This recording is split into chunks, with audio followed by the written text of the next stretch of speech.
predstavujem pána mikrofóna. Tento pán mikrofón mi umožnil, aby v týchto videách, čo budú vychádzať, bol hlas mňa. Takže to bude len taká skúška, či vlastne funguje. A ak ste videli, skúšam mikrofón, to video, tak to bol úplne iný mikrofón. Teraz som si kúpil nový, bol veľmi drahý a dúfam, že tá kvalita bude dosť dobrá. Mám ho na držiaku tak ako neviem aký youtuberi, ale proste mám ho tak na takomto veľkom, ale nie, na malom držiaku, na takom trojnožičkovom. Nemohol som si dovoliť taký lepší mikrofón, tak som sa rozhodol, že budem mať takýto. Tak, bol drahý dosť, tak aspoň si ho vážte, kým mám mikrofón. Dúfam, že sa to bude viac zberateľov a viac lajkov na tie videá, lebo to je naozaj málo, ako si asi predstavujem. Takže po toto video by sme mohli dať 10-12 lajkov, ak by ste to dokázali. No, ja si myslím, že by sme to mohli dať. A mám ešte repráky, ktoré stali veľa peňazí. Ale nie, zdedil som ich. Dobre, tak môžeme sa pustiť na dačo, no proste hranie. No tak neviem, no čo napíšem napríklad, no tak...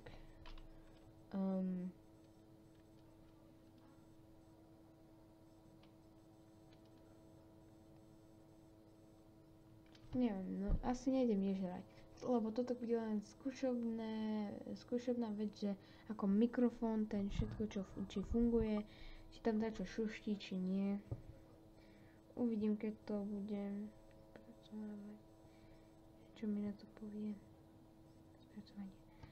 Nič, no vrhneme sa na to, čo sme chceli robiť. Dobrá, to sťahujem, ale to vás zaujímať nemusí.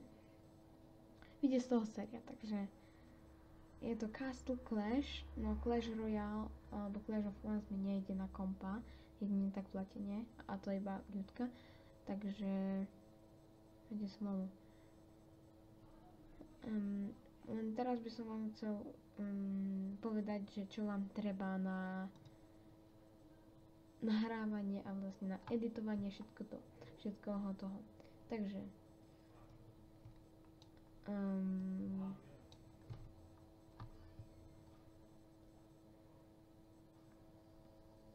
toto, buď Bandicoot, alebo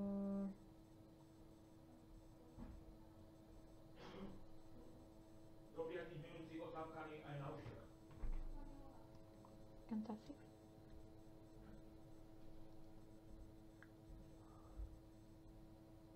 Tieto dva, hej, a ako na točenie Bandicam, neodporúčam Bandicam, alebo toto, to tiež celkom také dosť v pohode.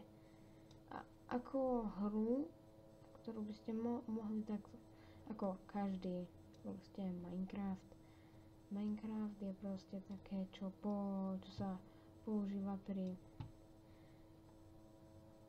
tých takých točeniach prvých.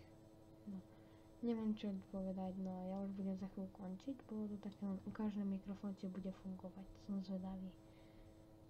Ako mi to pán mikrofón dovolí, či mi to dovolí alebo nie. Takže buď Bandicoot alebo Camtasia 9.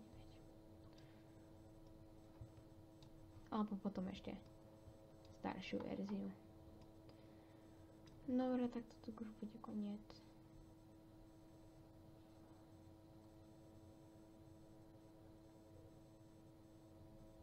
Tak, ahoj. Ale nie,